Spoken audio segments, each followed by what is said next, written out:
liaison with Tate Archive. He has realized a range of exhibitions and display projects at Tate Britain and Tate Modern, including Keith Harnett, Sausages and Food in 2013, and Painting Now, 5 Contemporary Artists with Lizzie, Carrie Thomas, and Clary Wallace in 2013 too. That was the only information from the TED website of the show you curated at Tate. That's so out of that's date. Available, and I did search. I could have asked you, but I thought I'm going to ask you enough from now on. A phenomenal art historian, critic, and curator, he has published widely since the late 1980s, including studies on Amish Fulton, art and language, the Boy family, and Tony Hancock. He was deputy editor of the magazine Art Monthly from 1997 to 2006. In 2003, he was a Turner Prize juror.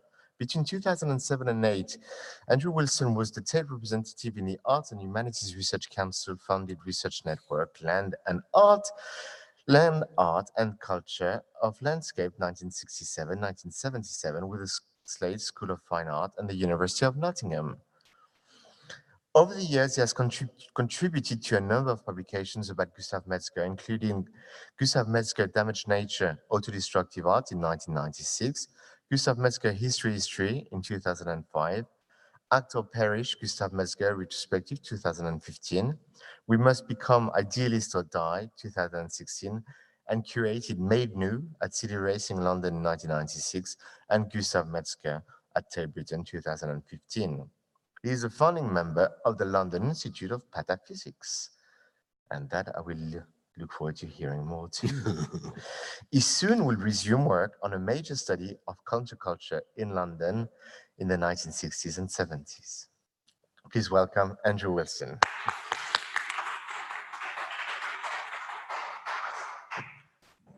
Thank you. Thank you, Mathieu, and thank you, Svetlana, and Laura, and everybody here for inviting me to take part in this conference seminar, I think, maybe. Is Small gathering. Small gathering. Gathering of kinds. Yeah. Let's start from the beginning, or rather, the end. Okay. The latest show you curated with Gustav and on Gustav, yeah, which focused, of course, on Gustav's very early beginnings. Yes. Well, yeah, I think that it probably is a good point to start, and then we can go back to the beginning. And in fact, in starting at the end, we will inevitably go back to the beginning. So this is just a page spread from a book called Experimental Painting by Stephen Bann, and it was published by Studio Vista in 1970, and it shows two artists who are pretty unrelated, Gustav Metzger and Michael Andrews, and two artists who are inevitably related, Frank Auerbach and Gustav Metzger. Just sort of minor biographical detail. Gustav Metzger, when he was involved in the founding of the Borough Bottega in 1953, he found himself a studio in Mornington Crescent in London. And shortly, a few months later, he split irrevocably with David Bomberg over the Borough Bottega and the way in which it was being mutated by Bomberg into something other than what he'd envisaged.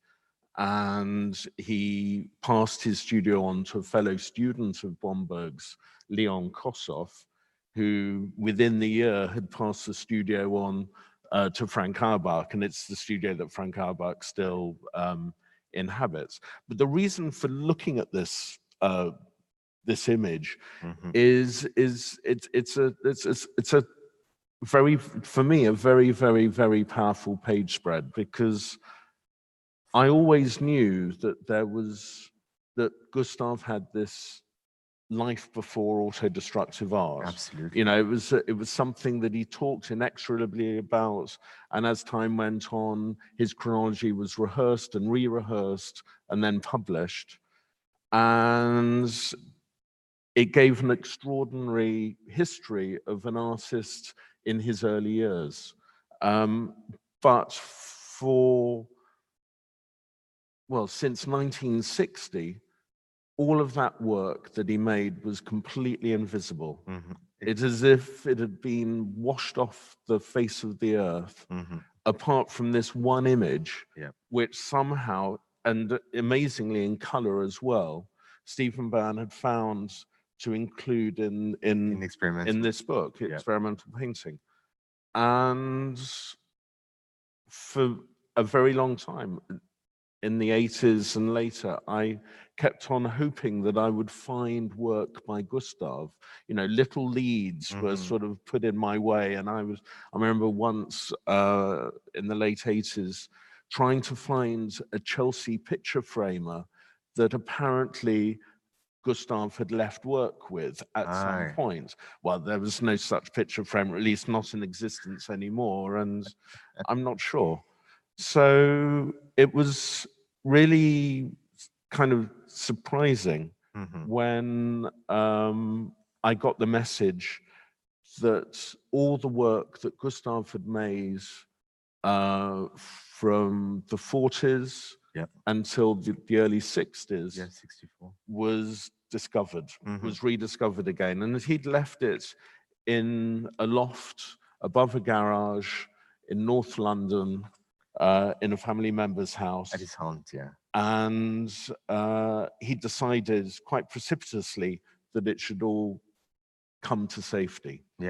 And you were there. Because well, the story was Gustav had told me for many years before, well, a few years before, that he had kept it, and that there was some things, and I tried, like you, to push him to release it and at least tell me where he was, which he wouldn't do for many, many years. And then one day he called me up to arrange the rescue of the works, and which I organized. And the reason was because I think I'm pretty sure it was his aunt, was 99 or 98. Aunt was very old. Very old and not in good shape anymore, unfortunately. And so he felt the need that they were not going to be secured anymore. But then he told me, Mathieu, don't get excited. There's going to be only a few drawings at the most. Don't get excited. And of course, when I organized the rescue mission, so to say, we found out over 3,000 drawings and 300 paintings. And like in every good story, a treasure trove. A real treasure trove. And I think what this led to was a situation that I think was alluded to yesterday with some of the questions about these paintings and the works on paper and what the relationship between this period of Gustav's work and the later period actually was. And you know, in a way, they've been treated in quite a frustrating way, because the recovery of the work kind of roughly coincided with an exhibition at the Serpentine Gallery that Gustav had. It's a bit before. And there was initially an idea that maybe some of this work could be included in the Serpentine show, but that didn't happen. And the first real public outing that the work had was in Documenta 13 in 2012 at Karolin Christoph Bakavkiev's Documenta. And in the Documenta Halle, on 2 levels, were these long table vitrines with angled tops, with fabric over the glass tops. So you could only look at an individual work on paper at any one time. And there were instructions. You couldn't lift more than one cloth at a time to reveal one drawing. And they were as if dropped from outer space onto this planet, or they were as if they'd been brought up from the earth in an archaeological exercise, and yet nobody had really paid much attention to strata. If you're an archaeologist, that's an important thing. And nobody had really started the work yet of working out what this was, how you date it, what the sequence of dates was. And everybody talks about Gustav and David Bomberg, and yet for the period from 1941 until 1953, Bomberg was only one person, was only one situation, if you like, that Gustav went through in his early route to being an artist. And I think it's probably useful, I mean, you probably all know it, those of you who are here, but maybe useful to rehearse Yeah. what that is, because it's kind of, it's in a way, it indicates in high relief what in a sense I then tried to do in 2015 at Tate Britain, was trying to link the early work, or a group of the early works that can be identified because of the titles that are in the Temple Gallery show in 1960, and you can start to work out what was publicly exhibited. And because the hand list of the Temple Gallery is dated, because of course Gustav virtually never signed a work of art, a painting. He hardly ever put a date to anything, and he hardly ever titled them. So all one has to go on is a kind of an art of comparison, if you like. So what I think it's sort of useful to say is how Gustav sort of made his way from 1941, learning how to be a cabinet maker in Leeds, then to a factory, a cabinet making factory in Leeds, where he really started to encounter the idea of socialist thinking, but also socialist thinking that was somehow wrapped up in a life of art. At that time, very much embodied by the writing of Eric Gill, but he was also reading William Morris and Marx and Edmund Sekeli and various people. And at that point, he went from learning to be a cabinet maker into a factory situation that was very against making utility furniture, and from there, very luckily, into a workshop rather than a factory. And from there, he was for a short time working in the garden at Harewood House, where he became a vegetarian, and that's where his vegetarianism starts from. So, in a way, already right at the start, quite before he'd encountered Bomberg, life and art were completely together. So, if we then start to move forward, by 1944, he's moved from Leeds to Bristol, and he's living outside Bristol in Clifton in a villa which is inhabited by a group of Trotskyite anarchists. Quite how that shift happened is a bit of a mystery still, but there he was introduced to the writing of Wilhelm Reich, also a sort of lifelong significance for him. And it's at this point that he decides to be quite specifically a sculptor rather than a revolutionary. So at that point, he was pushing away the idea of revolutionary politics and being an active revolutionary. And he talks about his idea of what that is in a very romantic way, but one that is also quite blood-curdling as well. I mean, he talks about being part of a revolutionary mobile group, and sort of thinking back to the early months of the Russian Revolution. So he decides, no, I'm going to be an artist, but specifically a sculptor. And from there, he moves and gets a job at Champneys Nature Cure as a gardener. And from there, after a few months, moves to Cambridge, where he enrolls in Cambridge Art School. So still moving forward, getting skills and getting different kinds of influence.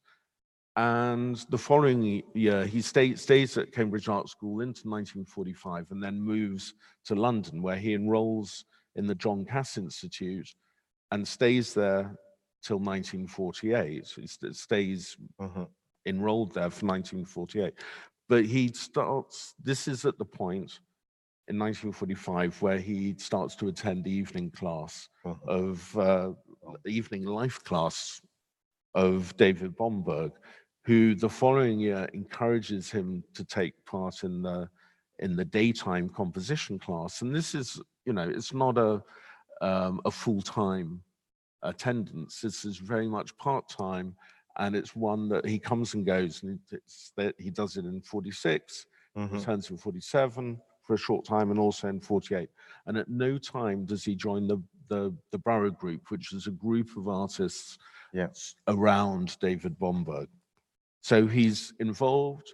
Bomberg's got his eye on him, but it's still there's quite a distance. He's very much the student. And he survives during this time with the award of a grant for 2 years, well, 1 year, and it's renewed so he can study full time. And this period ends in 1948, where he gets his stateless passport and goes on a 3-month, what was initially going to be a 3-month tour of Europe, going to the Netherlands and Belgium and France. And yet he then sticks in Antwerp, where he stays for a year and enrolls in the Fine Art Academy, before coming back to London in 1949. His grant is renewed for another year, and he goes first to Oxford School of Art for about 3 months, and then enrolls in the autumn of 1950 at St. Martin's. And it's at this time that he then also returns to Bomberg and enrolls in his twice-weekly evening classes. And this continues until summer 53. And that is the moment where actually Metzger makes this shift from being a student to actually, in a way, being an artist, and he, full-fledged artist. He isn't, in the sense, Bomberg student at that time, though of course he is. But he's, and I think that what happens in this early period, say from 1944 to 1959, is the way in which the idea of being an artist and the idea of being a social activist, in capital letters or very small letters, that in 1944 were pushed apart. By 1959, they've come together again. And in a way, Bomberg's example in the early 50s provides a way of doing that. But also, it's really only realized after the splits with Bomberg. And I think it's sort of necessary. It's necessary to talk about why, why Bomberg was so useful or inspirational to Gustav. And who Bomberg was as well. Yeah, exactly. So Bomberg was a prize student in the Slade in the first decade of the 20th century. He excelled, in the Slade way, he excelled as a draftsman, but he very much pushed away from traditional orthodoxies by 1910, 1911, 1912, under the influence, especially of Cubism and Futurism, and was aligned in a sense, not by him, but by Wyndham Lewis, to the group of vorticists that very much were the British group of radical avant-garde artists of the time. And I think that sense of pursuing an extreme avant-garde radical practice that Bomberg had in 1910, 11, 12, 13 was washed away by the experience of the First World War. And his approach to art and also his approach to society was very changed by his experiences. And by the time Metzger encountered him, first in 1945, and then when sort of re-encountering, making proper link with him in the early 50s, Bomberg was largely a forgotten figure, completely pushed to the margins. I think, in terms of the national collection, there was one drawing by Bomberg in the At the table, collection, yeah. and that was it. And it was never shown. He Mm. was as if invisible. And Bomberg was inspirational because the artistic practice that he pursued, though, essentially landscape painting, figurative painting, was he held art to be a kind of embodiment of social forces, um, and he said, I mean, in a very soft way, he said, it's the example of the artist. It is the example the artist gives of fulfilling himself in his work Mm. that is of social use to others. Um, so, on the one sense, there was this idea of the artist's place in society and how the artist's example was an important one. Yeah. But there was also this sense within the practice that Bomberg followed of destruction being at the heart of his work, and especially his drawings. So, he said the initial renderings of the subject normally had to be destroyed. In the aftermath of destruction might come reduction, and with this a deeper sense of a lasting entity, what constitutes something with quality and form. And this idea of quality and form sort of evolved into this conception of the spirit in the mass, which was sort of indefinable and yet very definable. And Bomberg's art, in this sense, was sort of very much an exploratory art, not divorced from life and ways of living. It was something that, Gustav would have thought about and chimed with his experiences at Champneys, at Harewood, and also at the anarchist commune, holding the promise that art drew its strength from the ways in which it might act within and for society. And also there's this sort of sense of being a part as well, that, Bomberg told Gustav, very forcefully, it's something that Gustav always remembered, if you want to be an artist, you must be prepared to starve. And so this sense of suffering and spirituality was a key part Yeah. of Gustav's work. So you have the spirit in the mass. It's sort of, in a sense, this animating principle found in nature. It's not about physical materiality as such, but it's, this idea of structure didn't mean anatomical structure or geometric reduction Yeah. in any sense. It was the unique image or metaphor in which the spirit found embodiment. And, this was very much what kept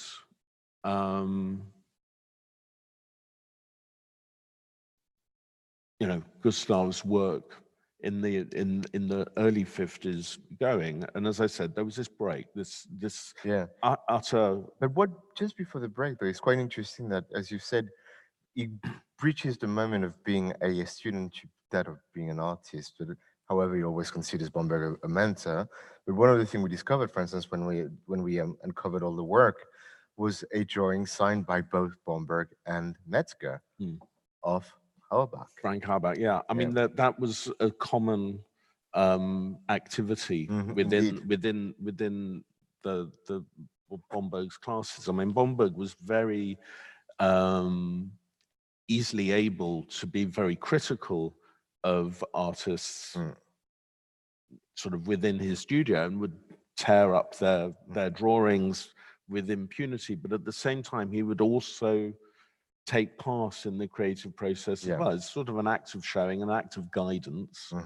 And I mean, there are a number of drawings existing, not by Gustav, but by other artists, other students in the classes, of double-signed drawings. But what's also very interesting is in one of the documents that I found, and which has not been published because it's only fragments that would be in the volume 2, I hope. There's a moment when Gustav, it's at the time of the split with Bomberg, and he talks about the constitution of the Borough Bottega, that he was in the process of writing, and then he says that we've committed the most heinous crime, we've never shown it to him. So it's just a fragment. But what's interesting about that is that it also shows that maybe the split was more complex than what we have in mind, of Bomberg saying to Gustav, "I've given you far too much time," and compared to the others. Yeah. I regret that. There's something else that occurred here at the time when he was setting up the Borough Bottega, which then leads anyway to that split, which is the reality, Yeah. and brings him to King's Lynn. Yeah. So in 1953 he comes to King's Lynn, and it's effectively 3 years before he starts to work again. Although in 1954 there's the project for the Indeed, the trade CUC, union. but that's almost a completely isolated. It was almost an opportunity rather than It is, but as you've said, though, it's one of these moments when he comes back to art and society and in his social engagement. It is the trade union congress. So it's not any. So that's also a beautiful thing, and it is about sculpture. So it's him, the sculpture, coming back to being to proposing a sculpture. So this rather bad image, sorry about that, shows a corner of the room that I made of Gustav's work in 2015, which has on the end wall his painting Homage to the Starving Poet from 1951, I think, and alongside it 2 studies, all of which was shown at the Temple Gallery in 1960. And those, in a sense, stand for Gustav's work during that period of involvement with Bomberg, close involvement leading up to the founding of the Borough Bottega and the split. And then to the left of the text panel are 6 paintings of a wooden table. And these date from about 1956 to 58. And they, there. So just let's pause on that one. This one's beautiful. Because it's very hard to actually think, well, what was going through Gustav's mind after 3 years thinking that he had to be an artist again? And I asked him that, and I didn't really get a satisfactory answer. It was really just, I felt that I had to do it. There was no real kind of sense of an outside force or circumstance. It was just, I've got to do it. I need to be an artist again. And the subject that he picks is just a table. And the table was a table that he has found or bought or been given to sell in his life that Catherine was describing so well, working at the Tuesday markets, having the shop, going to Cambridge to sell books and all of that. It was part of his world, which was, something that I had glimmers of when I first met Gustav in the 80s as well. It was sort of he was following that sort of activity in a very different way, in a much more internationalized way at that point. But so in 1956, he paints the table, and it means a number of things. It's not a still life. No. The table is normally what you put a still life on, but it's very rare that you would paint just a table and you would fill the canvas, the support, with the table. It's elevated, it's celebrated. The table is the subject itself, and so one has to think, well, what does the table actually mean? Because on the one hand, you can think of it as a sort of a place of an index of exchange, in a sense. It's like where you can have a meal, you could offer refuge, in a sense. You could write a letter, you could read a book at a table. He also, more recent, sort of a few years ago, suggested that there might be a connection to the Tablet of Moses in the table, and especially you see that in images like that, right, with a table where the table bears something on top of it. It could be a book, could be a tablet of some sort. But there's a sense in which talking about it in that way, it's about thinking that this is about sort of bearing witness. Yeah. It's also you think about other images that Gustav said that he saw in these paintings of the table, and that was the image of the bomb, of the exploded bomb, whether it's the tests at Bikini Atoll or earlier. Hiroshima. And I think at this time, at the end of this period of where he's painting these tables is the moment where he starts to be involved in the North End protests with the Direct Action Committee and the rocket base protests. And there's a real sense that that he's grappling towards finding a way of thinking about the relationship of art and those sorts of activities or those sorts of images being one. And it is about thinking about witness. But I think it's also, it sort of makes me think back, and I've sort of written about it a long time ago, about Adorno. And about the idea of that is there in Adorno that it's not representation. It can't be representation. It has to be an idea of an event. Yeah. It's the idea of witness. And I think in a way, going back to what Christine was talking about yesterday, I think it might be useful if I read out this particular passage of Adorno, because it's also comes to the root of not only the idea of trauma. I mean, it's a very powerful text, but it's also about what the relationship of artist to subject and also what spectator to the artwork actually is. And it sort of comes round to the idea of the spectator being engaged or disengaged. And it's disengaged with the work or engaged with the work, but it's also engaged or disengaged as a witness to something. And so I will just read this, and I'll try and read it quite quickly, because otherwise we'll all fall asleep. So, perennial suffering has as much right to expression as a tortured man has to scream. Hence, it may have been wrong to say that after Auschwitz you could no longer write poetry. But it is not wrong to raise the less cultural question whether after Auschwitz you can go on living, especially one who escaped by accident, one who by rights should have been killed, may go on living. His mere survival calls for the coldness, the basic principle of bourgeois subjectivity, without which there could have been no Auschwitz.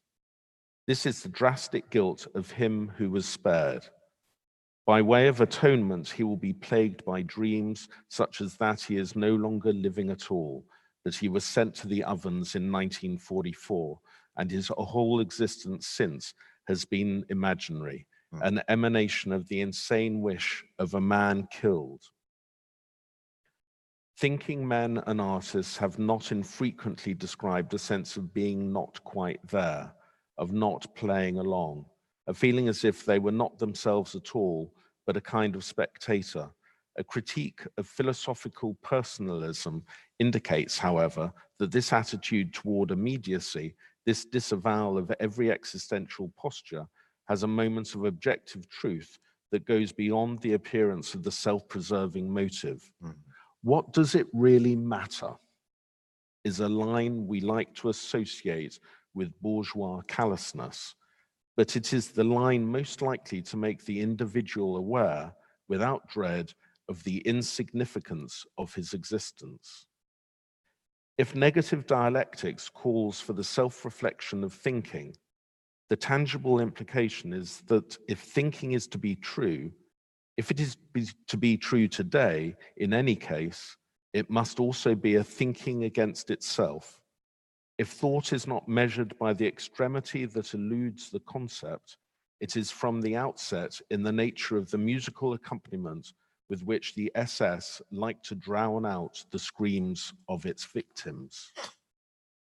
So I think this brings us back, in a sense, to this idea of responsibility, to this idea of the event of disappearance, of destruction, of annihilation, of extinction, and how one approaches it. As representation. Representation seems futile, or memory. And I think that Gustav, in this sense, makes art out of a bearing to witness. And important in this is that it's public art, and it's a public process. It's personal, it's a personal bearing of witness, but it's a public art and a public process. So are you jumping to the auto-destructive art, or are you still talking about the I think I'm probably talking about everything right now. No, it's interesting because I think this is, I mean, there's a moment which is radical, as you said. There's a long moment of coming to fruition, and then an explosion of energy which comes through materiality.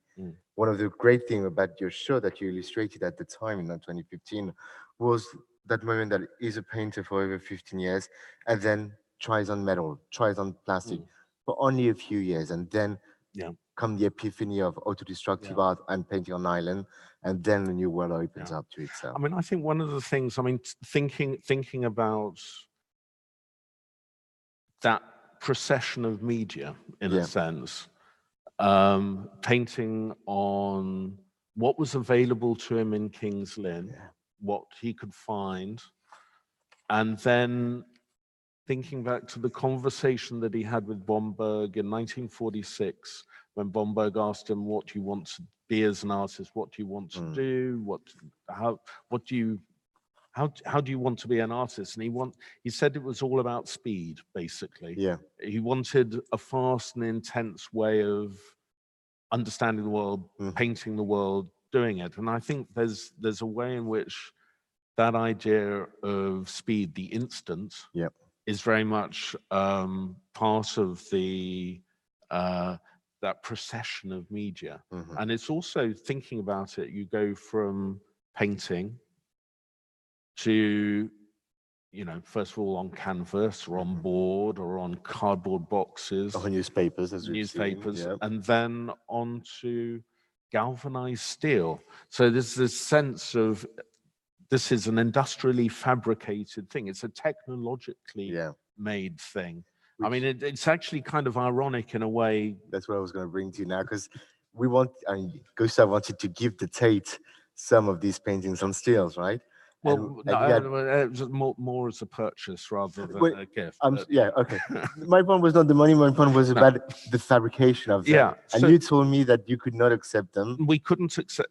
It was deeply hurtful to me, actually, that Gustav had painted in the way that he had on these metal sheets, because that painting of the Stephen Bann, in the Stephen Bann image, was that image of what Gustav's painting was. And I thought, well, the Tate really needs to have an example of one of these galvanized steel paintings. And in preparation for the show, we endeavored to conserve properly all of the work that we were showing. And it was a little bit of chicanery to enable that, but we managed it.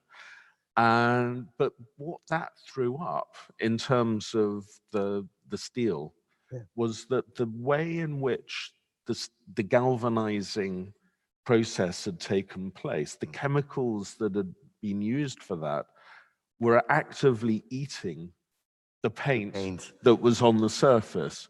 And so before even inventing auto-destructive art, Gustav had made it. I mean, it was so quite, but because we're an institution that deals in forever, the idea of us acquiring work that was going to corrode, and actually you can see, so the painting on the left, on the left edge of that painting is a black bar, but actually that black bar used to be a lot thicker than that. And even in the period from the painting being taken out of the store to there, it's corroded.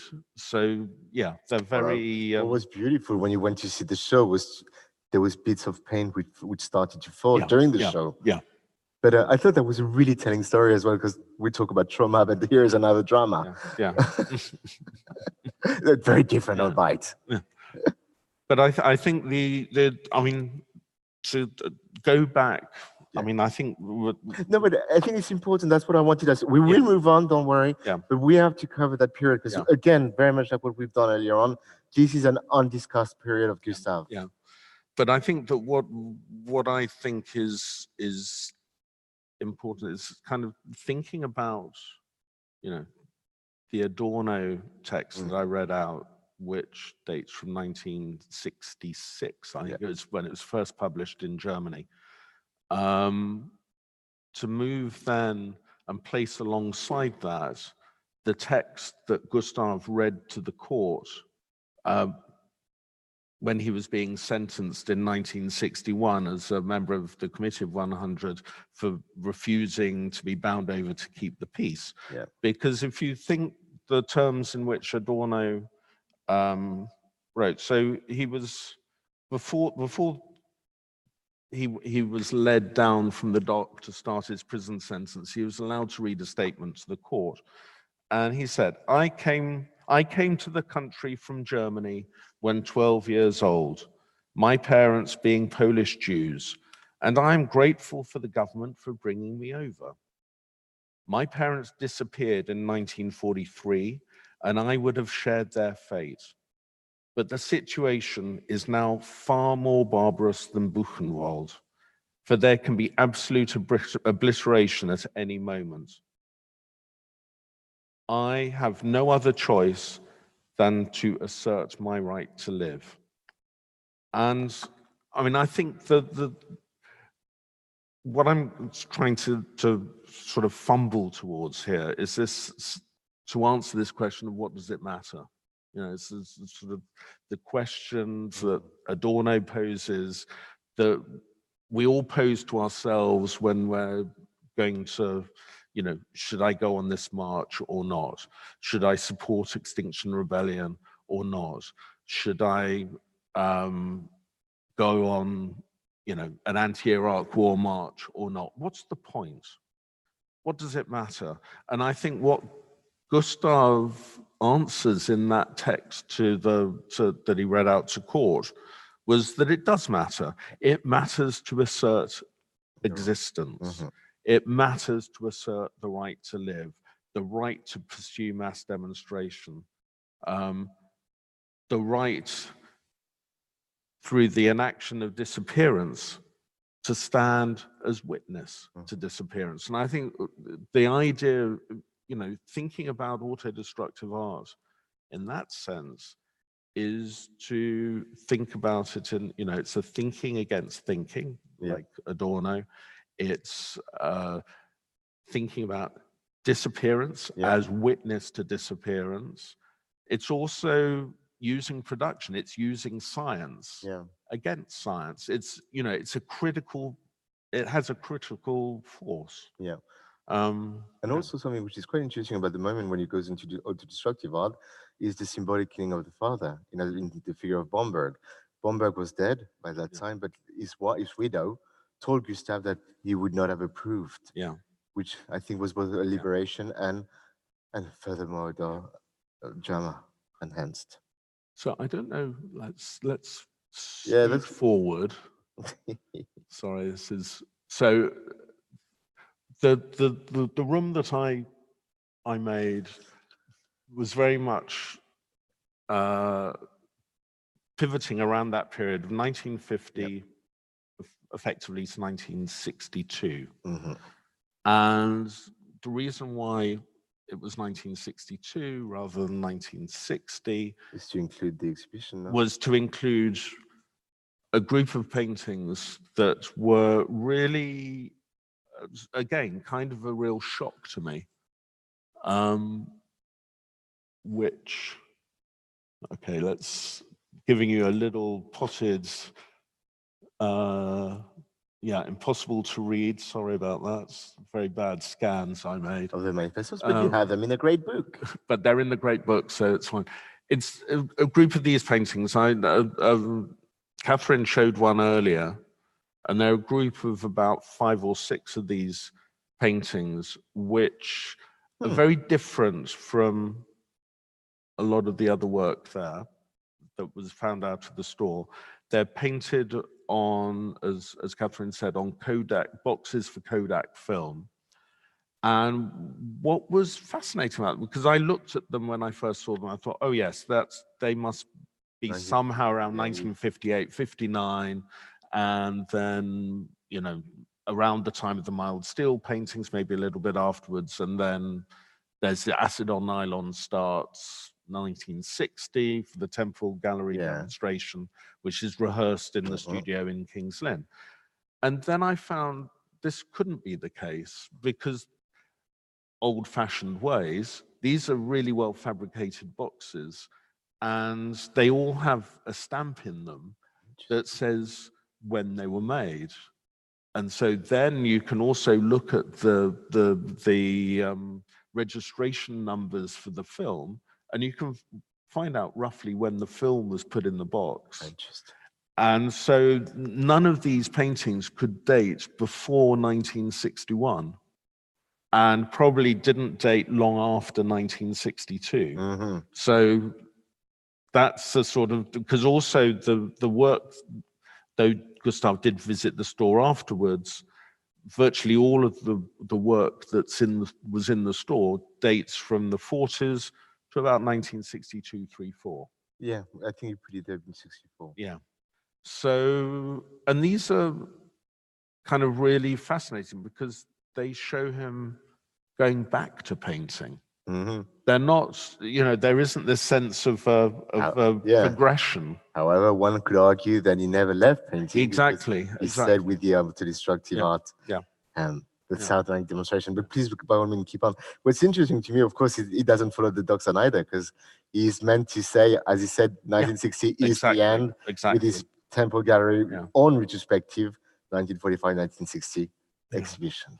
And you can see, I mean, in a way, they are very close to the mild steel paintings. Yeah. Mild steel paintings, as I said, they're industrially fabricated material that is then painted using traditional means, you know, oil paint, chalk, but the paint is applied with a palette knife. Yeah. And these paintings are also painted with a palette knife. And you can see that he's also used the palette knife, as he did with the mild steel paintings, to attack the support, the cardboard. And there's a sense in which, you know, there's an enactment of violence, but also these paintings and the mild steel paintings show that, but there's also this sense of vulnerability as well. And with the mild steel paintings, that's very much communicated by the use of chalk alongside the paint. And I kind of think, you know, it sort of made me think in a kind of cliched way, thinking about perpetrator and victim as well, in the same sense, you know, how acts take on a kind of a meaning. Interesting. That's fascinating. Yeah. Also, the thing which is, where are we going to move on now? I don't know. Okay.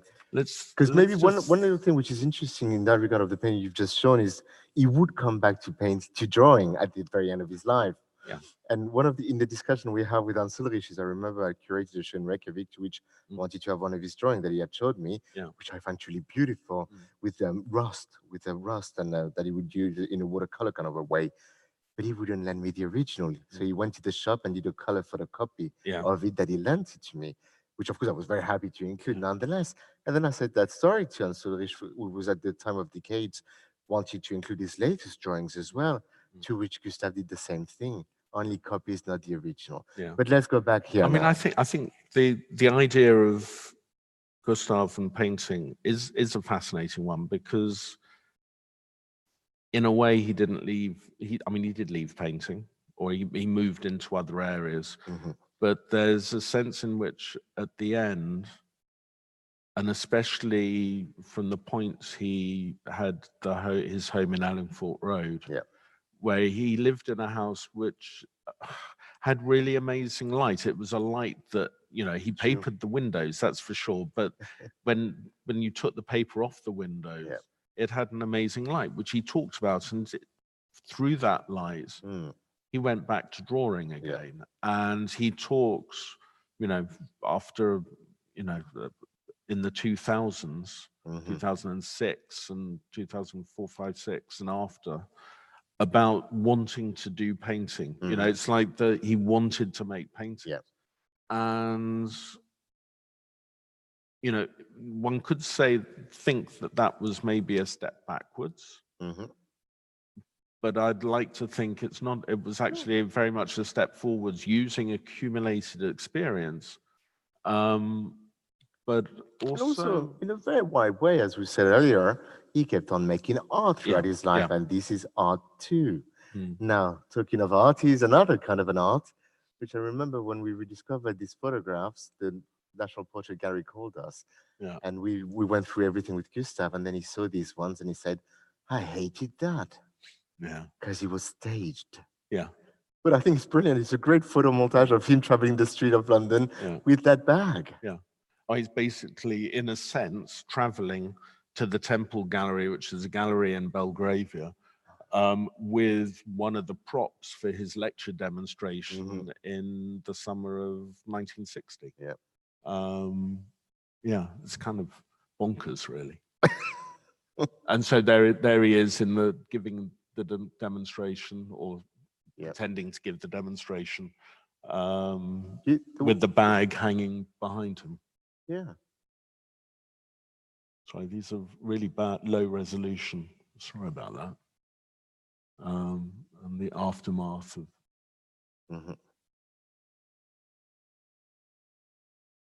So, what I think maybe. So Oh. That's a bit of a jump in time. It is a jump in time. I mean, I think that. But let's go. Yeah. Why not?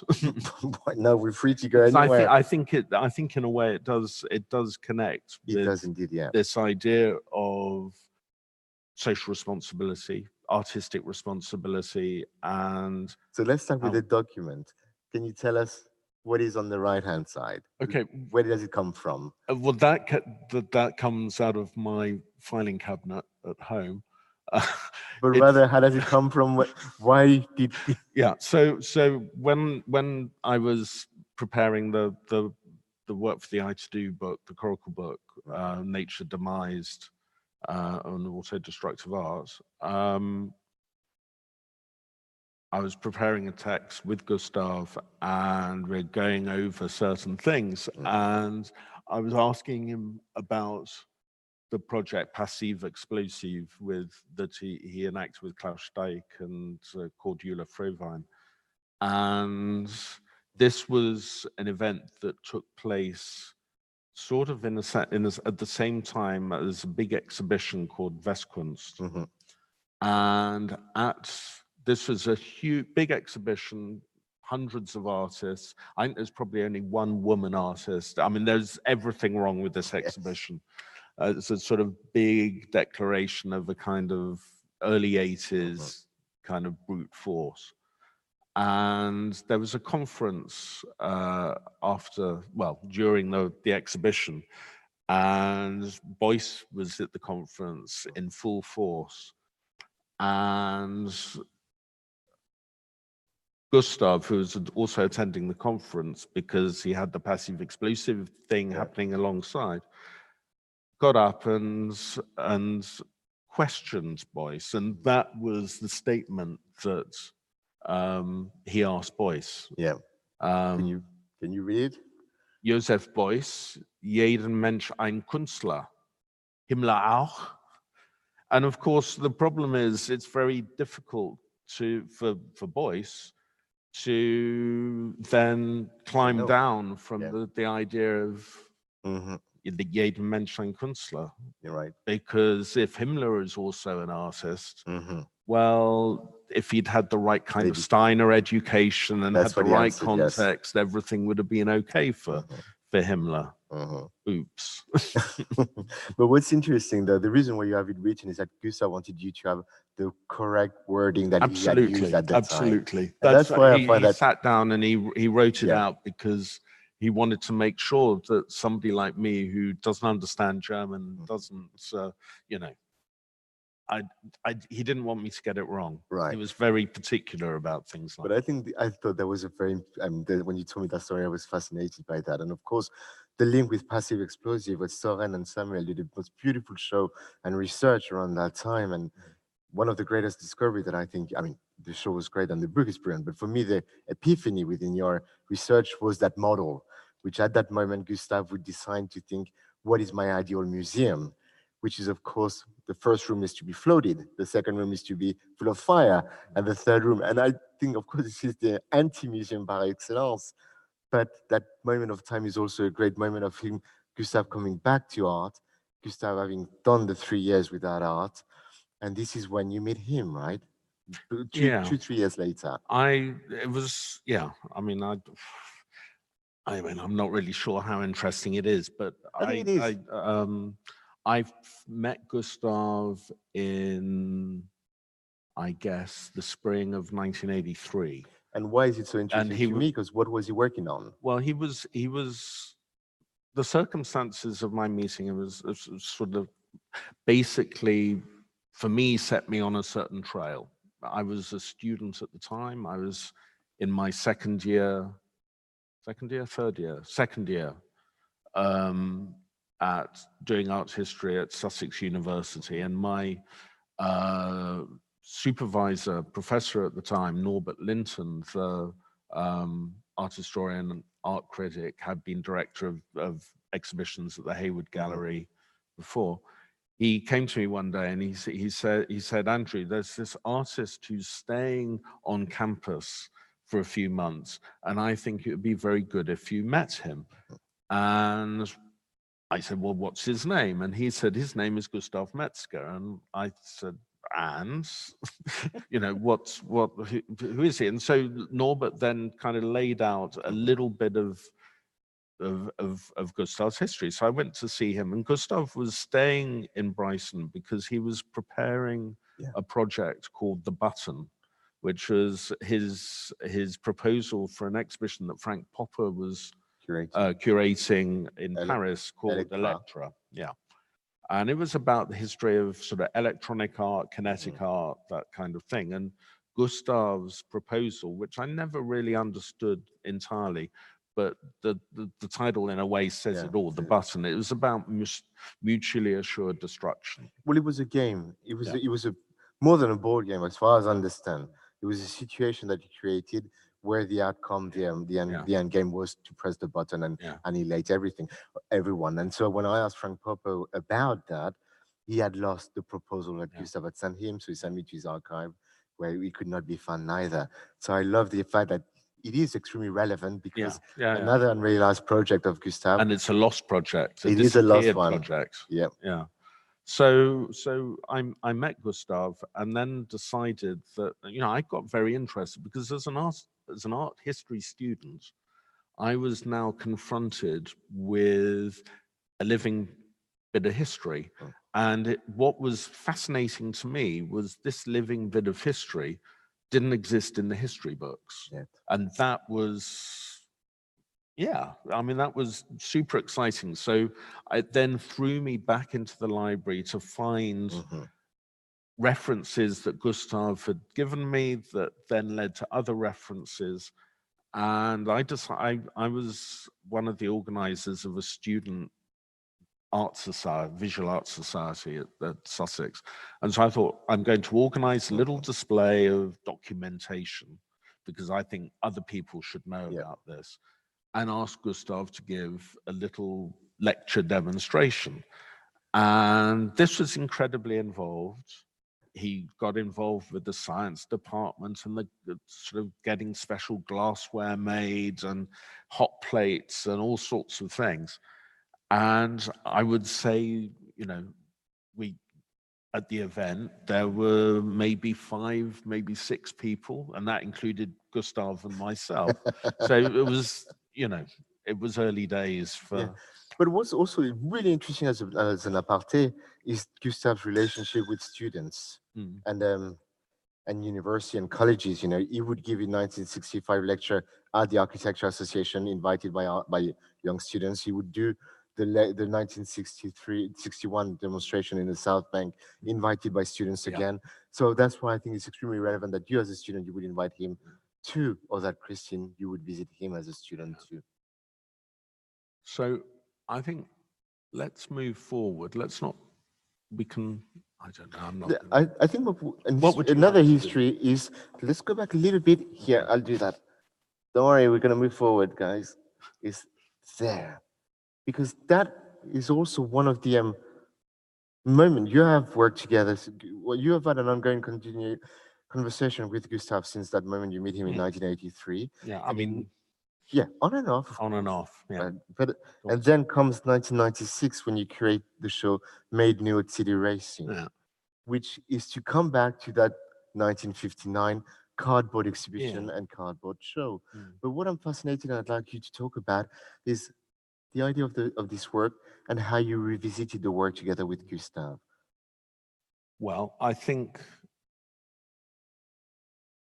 for me, the cardboard's work, it's obviously hugely significant. It's not necessarily a work of autodestructive art at all. It is a work of machine art. Yeah.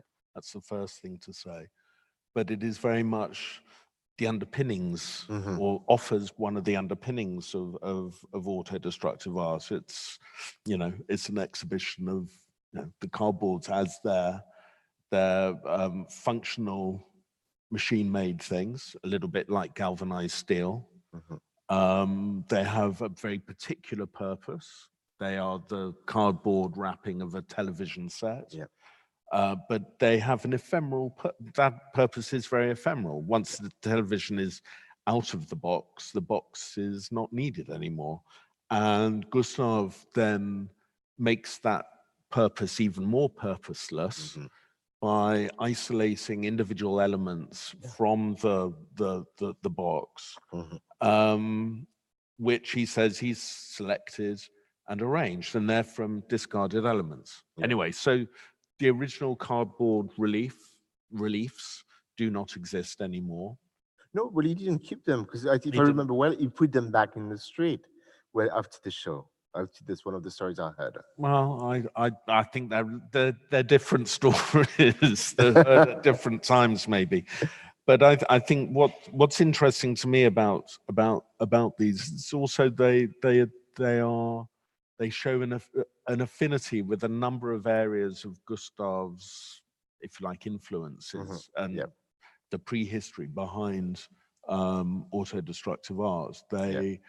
They are presented almost with the humor of the Duchampian ready-made. Yeah.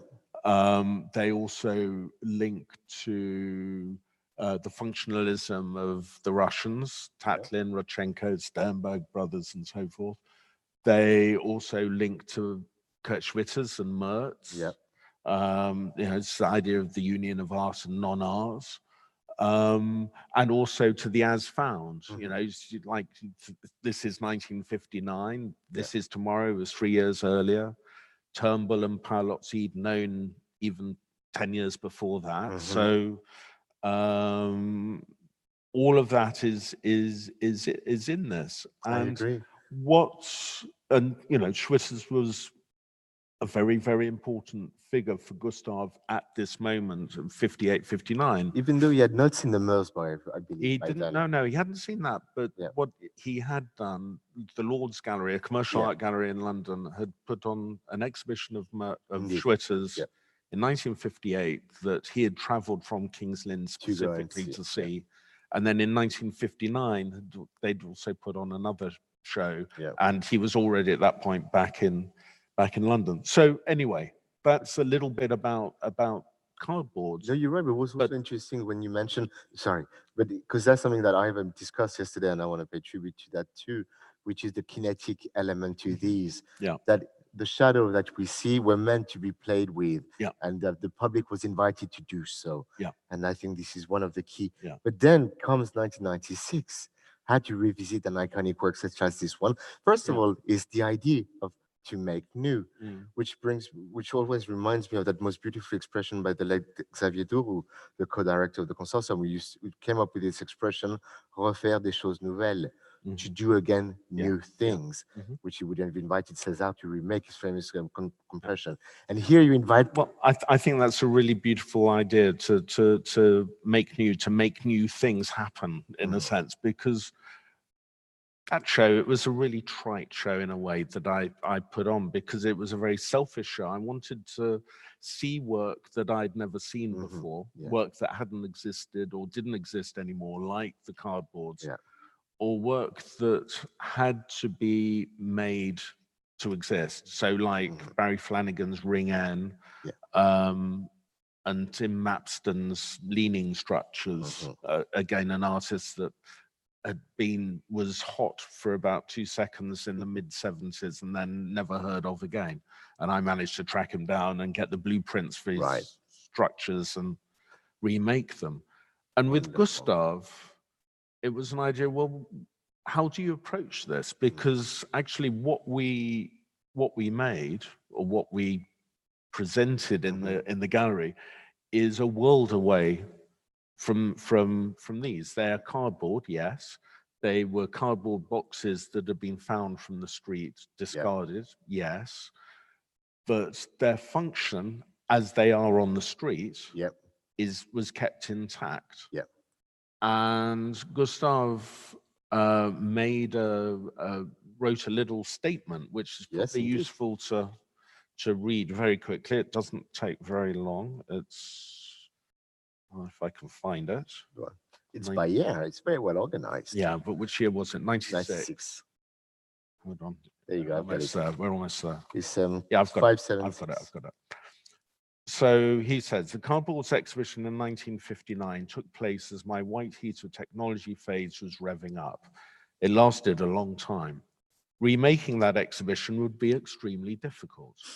The cardboards shown now fall within the aesthetic parameters as defined in the early 60s, in particular the as-found character of the exhibits. The distinction between the highly finished forms then and now reflects a deep change in my response to science, technology, and the technological environment. I see the need to wind this down and pare it to a level that would be unacceptable to many people. Cardboard boxes are for us now inextricably linked to fraught figures seeking shelter in cities. The present showing re-emphasizes the social content of cardboards. And so what Gustav decided to do was just show the cardboards as we had found them discarded on the streets of Shoreditch, out of textile factories, basically. There's a picture in the because also it's interesting who went along with him to fund his. Well, it was, as I remember, You said, my memory is really hazy. It was Paul Noble. Yeah, that's what you And Paul Noble and me, and we were driving around. And I'm not sure Gustav was really with us. And we just picked up all these boxes, and there were boxes with boxes shoved inside boxes, and some of them had textile waste in, and some of them were odd sizes.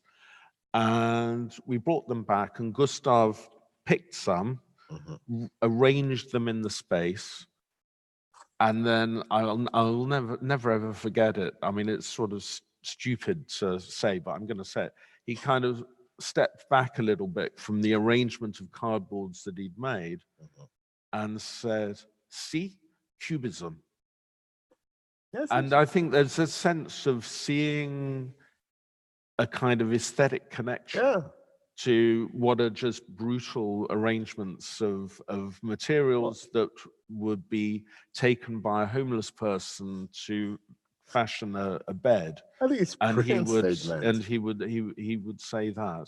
It's a brilliant statement because, Yeah. of course, that's what the critics And saw in the Cézanne and the first braque.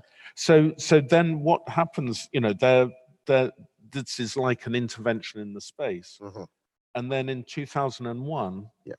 there's an exhibition at the ICA on the history of city racing, which was the artist-run gallery that Made New had been shown in. Yeah. And there they do another version of the cardboards. And Gustav then decides to title it in a different way, with the title Been There, Done That, KS. And KS referring to Kurt Schwitter's. Indeed. That's wonderful. Now, You I'm got going to that. do that because Laura, who's the mind and brain of the entire symposium, just told me, speed up. Oh, So let's sorry about speed that. up. No, she's right. And I'm glad she did that. So let's go there, which will be to one of the moments of renewed existence, Mm-hmm. where you come to after the 1965 first book that he would publish himself on his own imprint, Yeah. called Destruction Creation. You would publish the first book of his writing since then. Which is, well, I didn't publish it, but Well, you were influential in the making of that. Yeah. And I really encourage you to buy it after you've bought mine, of course. But it's, Well, I think the texts Yeah, that are text in is in here there, I know, but- are in your book. yeah, So. yeah. So, but it's beautiful. You get pictures. Yeah. However, I think it's really interesting to go back to that very moment, of course, because we come back to the writings. We come back to Gustav's coming back, as Jonathan was saying earlier, the moment of beginning of a new renowned fame, more popular fame, and that comes back to Gustav coming back to London after another self-imposed exile. Yeah. That brought him to. I mean, in the 80s, late 80s and early 90s, he was living in he was moving around Europe, Frankfurt, Freiburg, Italy, various places, Bolzano, and Amsterdam. And I can't quite remember quite how it happened, but I saw him, I think, in Freiburg, and also in Amsterdam, in the when he was in the squat in the Westerdock. And then he contacted me saying he was coming back to London, and did I know a place where he could stay? And I didn't, and then we found somewhere and it was fine, and then he was okay. And a friend of mine, Simon Cutts, who ran Coracle Press, I had moved into. He was almost a neighbor of mine in Shoreditch, and he was asking. I was just talking to him about one evening about what he was planning with his space. He'd set up this book space that was also a place for artists to maybe show work, or it was also a place where he published and printed and so forth. And so I asked Simon, well, who do you want to work with?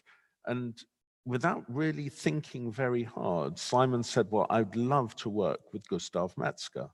And I said, well, that's strange you should think that, because Gustav's just come back to town. Right. He needs somewhere to stay. And I could put you in touch with him and see what happened. And out of that came the idea of doing the book, but also the idea of the historic photographs, which had been an idea that had been germinating inside Gustav's head for a number of years. Yeah. And certainly it was something that he would talk about as this thing that he wanted to do, but he didn't know quite how, and how it could be realized and how it could be shown. But this idea of the photographs within mass media are now no longer looked at properly. They no longer have any power because we know them too well. The images are too well known.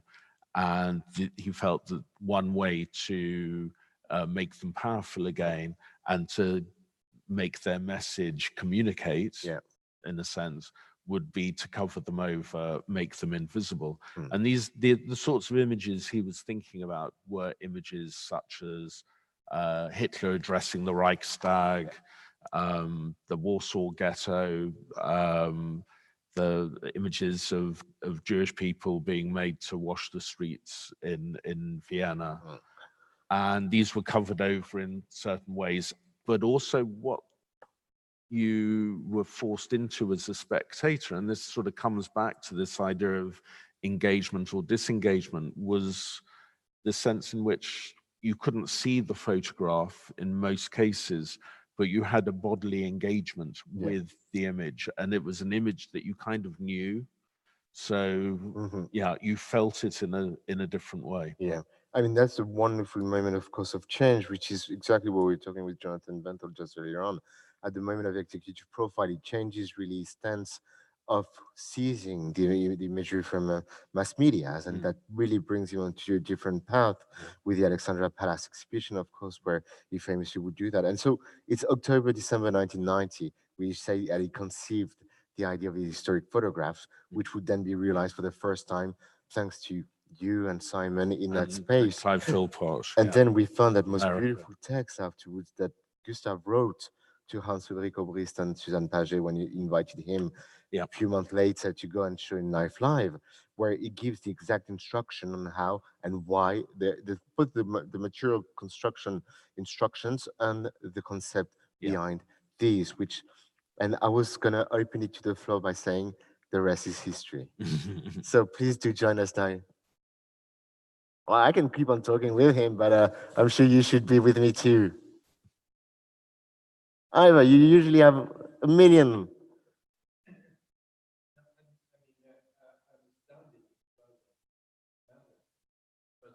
So much detail, so much sorry.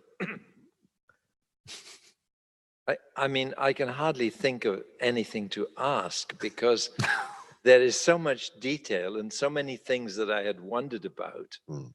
And Andrew has done some extraordinary living personal research into this. It's quite amazing. I mean, I haven't thought of a question. You don't have to. I'm sorry to put you on the spot. I'm not somebody who doesn't often think of questions. Oh. But You're right. I don't know what to say. The one thing I wondered about sometimes was the break with Bomberg, and one hears ideas about the reason for that break, but they're only ideas, they're only opinions that I've heard. I'm not sure what the real reason was. I mean, I'm not really sure what the real reason was. I think that what is quite clear is that Bomberg and Gustav were very close, and that the two of them were closer than Bomberg was with any of his other artists or students around him. And jealousies of sorts would have arisen.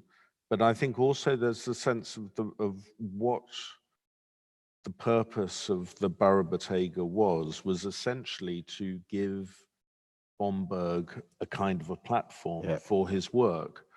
And that was a platform which was provided by the artists around him. And there was a sort of idea of an equality of presentation, in a sense, for all the artists that were involved. And what happened, I think, when, that sense of, we haven't showed Bomberg what we're doing.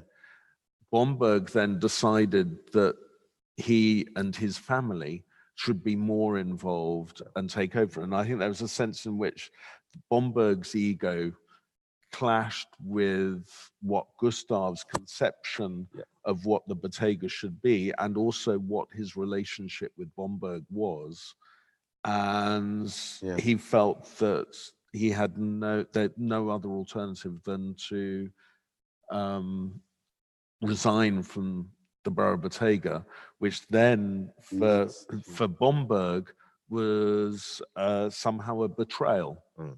And so it was a sort of an antagonistic split between the two of them for the same but contrary reasons, if that makes Yeah. any sense. No, it does, but also what's wonderful about that is that even though Gustav was deeply hurt by the breakup that led to 3 years without art, but a different kind of 3 years without Yeah. art, albeit. Yeah.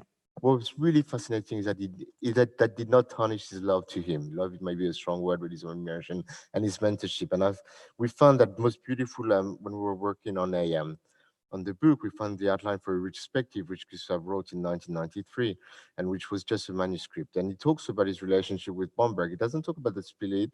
He mentioned that it lasted until 1953. But then he said, the experience with Bomberg very much staged my development. It will be one strand in the vehemence of manifesto world and in the statement in art and society. Because as he talks about, I'm not going to read you the entire paragraph just before, but he talks about seeing Bomberg in utter despair and poverty. So this is something that will form him in some other ways than the art history and art practice he would have had from him. Yeah. I mean, I think there's also the sense in which Bomberg was an example to Gustav of an artist in extreme poverty still pursuing art for the reason that he had to fulfill it. Indeed. And I think Gustav also quite obviously had that push. And in a way, he was in many ways the last living kind of avant-garde artist of that sort, unencumbered by any ties to anything other than art and the purpose of art. You know, not tied to the market, not tied to the career, not tied to producing objects, not tied to any country, not, you know, stateless. Yeah.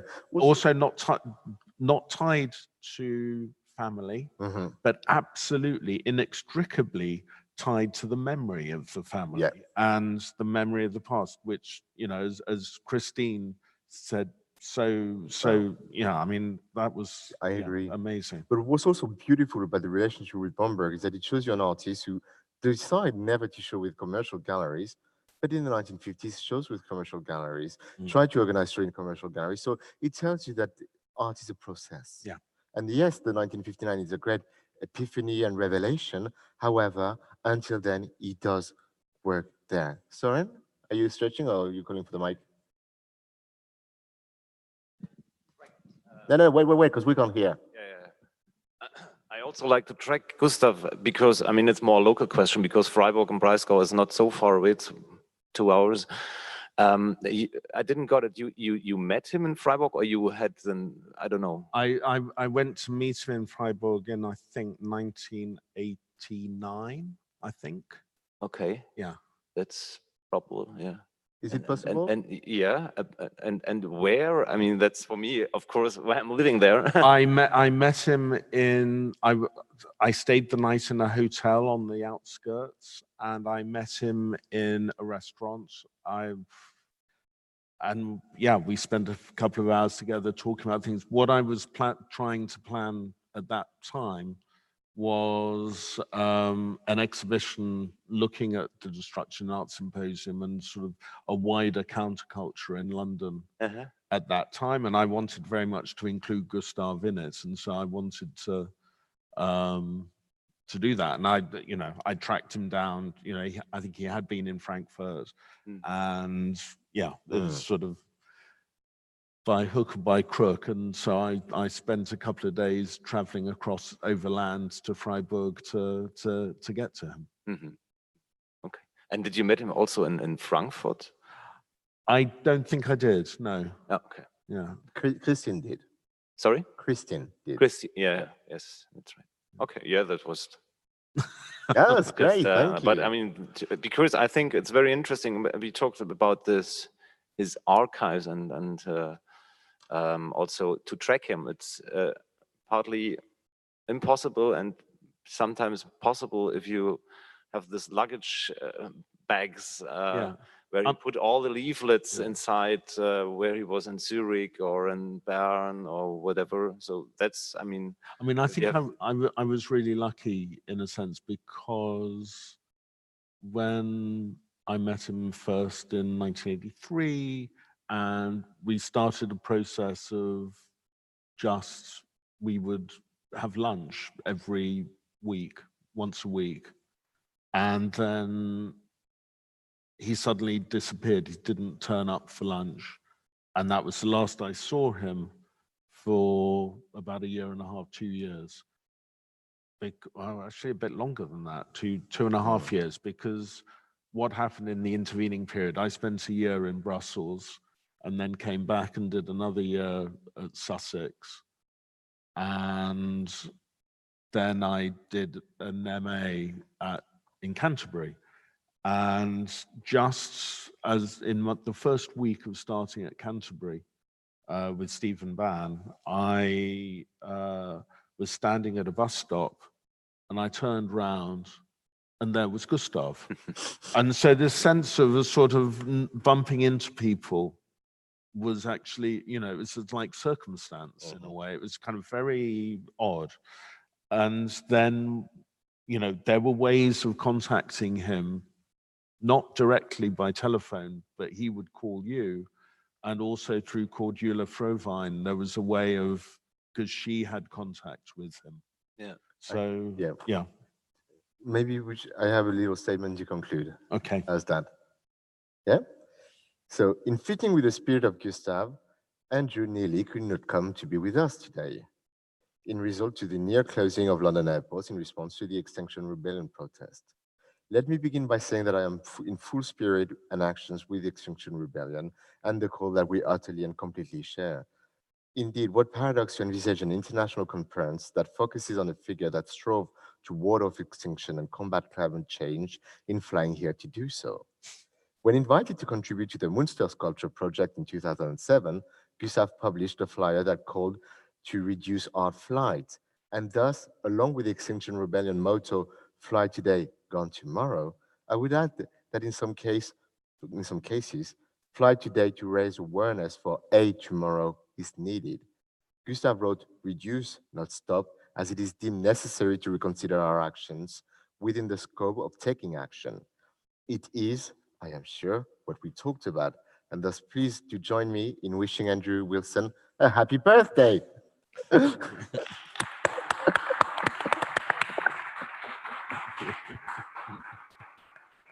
Thank you, Andrew. This was grand. Okay. Oh, tomorrow. That's it? 3 o'clock? Excellent. Join us at 3 o'clock when I'll be in conversation with Norman Rosenthal, and then at 5 o'clock, where we're all going to gather together for a round table. Thank you, and good evening.